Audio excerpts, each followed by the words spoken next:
Hello everyone.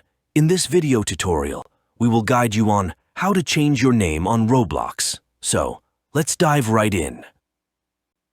No matter if you prefer playing on your computer or mobile device, the process for changing your display name is the same.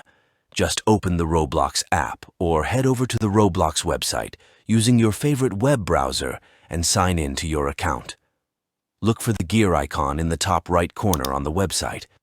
Within the settings menu, you'll find a variety of tabs with different account options.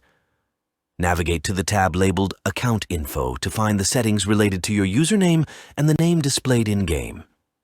Your current display name should be displayed prominently within the Account Info tab. You'll see a small pencil icon next to it.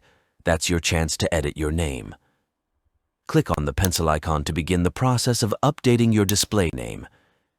This is your chance to pick a cool new display name that represents you in the world of Roblox. Just remember that your display name can't be longer than 20 characters, so choose wisely. Once you've picked out the perfect display name, click the Save button. Now you'll see your new name displayed in-game for everyone to see. And there you have it. By using this method, you can change your name on Roblox. If you find this video helpful, don't forget to subscribe to our channel for more tutorials. Thanks for watching.